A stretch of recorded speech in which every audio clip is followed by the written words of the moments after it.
Hello guys, welcome to the channel. आज के समय इंडिया सच्चे दोस्त की तरह रशिया की हेल्प कर रहा है, क्योंकि आज के समय अमेरिका के सैंक्शन की वजह से रशिया में आज के समय फूड की शॉर्टेज आ गई है। आज के समय रशिया के ग्रोसरी स्टोर एकदम खाली हो गए हैं।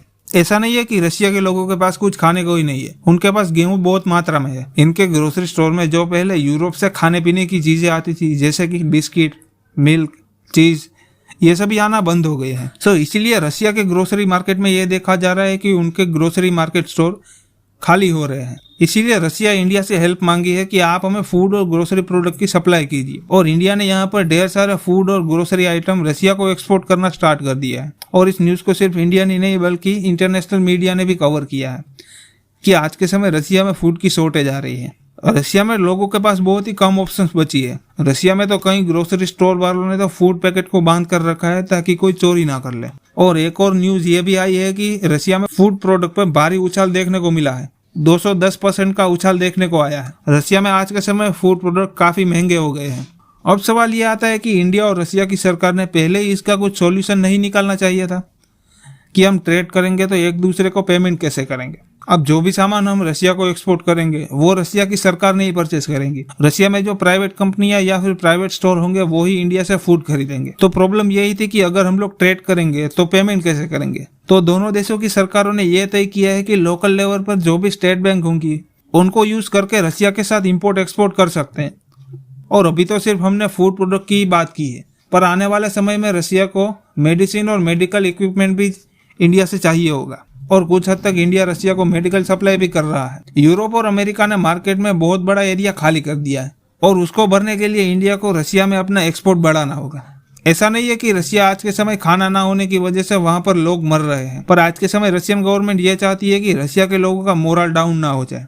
बेसिकली वो ये मैसेज देना चाहते हैं कि कुछ ब्रांड हमारे देश को छोड़कर चले गए हैं तो हमें डरने की जरूरत नहीं है, क्योंकि हम उनका अल्टरनेटिव ढूंढ सकते हैं। और एग्जाम्पल के तौर पर रशियन गवर्नमेंट ने मैकडोनल्ड का अल्टरनेटिव भी ढूंढ लिया। जो मैकडोनल्ड रशिया से पुल आउट कर चुका था, रशियन गवर्नमेंट अपने लोगों का मोरल ऊंचा रखने के लिए खुद का ही मैकडोनल्ड बना दिया। और जो भी ऐसी ब्रांड थी जैसे कि सबवे, डोमिनोज, उनका अल्टरनेटिव भी सरकार जल्द से जल्द बना रही है। और अपने लोगों का मोरल डाउन ना हो जाए इसलिए जो भी ग्रोसरी स्टोर की ब्रांड थी उनको भी रशिया जल्दी से जल्दी रिप्लेस कर रहा है। और इंडिया रशिया में इससे भी ज्यादा कर सकता था, और पास्ट में हमने कई ऐसी गोल्डन अपॉर्चुनिटीज को भी मिस कर दिया। जब रशिया ने 2014 में यूक्रेन के क्रीमिया रीजन को कब्जा लिया था, तब यूक्रेन के पास कुछ अच्छी आर्मी नहीं थी और ना ही अमेरिकन मेड कोई हथियार था।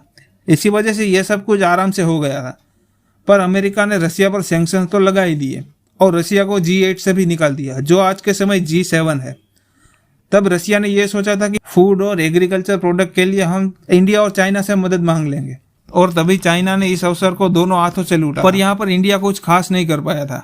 इंडिया ने कोशिश की थी कि हम रशिया को बहुत बड़े स्केल पर फूड और डेयरी प्रोडक्ट एक्सपोर्ट करेंगे, पर इंडियन कंपनी यहाँ पर कुछ खास फायदा नहीं उठा पाए। और रशिया की तरफ से तो इंडिया के प्रोडक्ट को अप्रूवल भी मिल गया था, और रशिया भी ये चाहता था कि इंडिया रशिया में फूड और डेयरी प्रोडक्ट एक्सपोर्ट करे।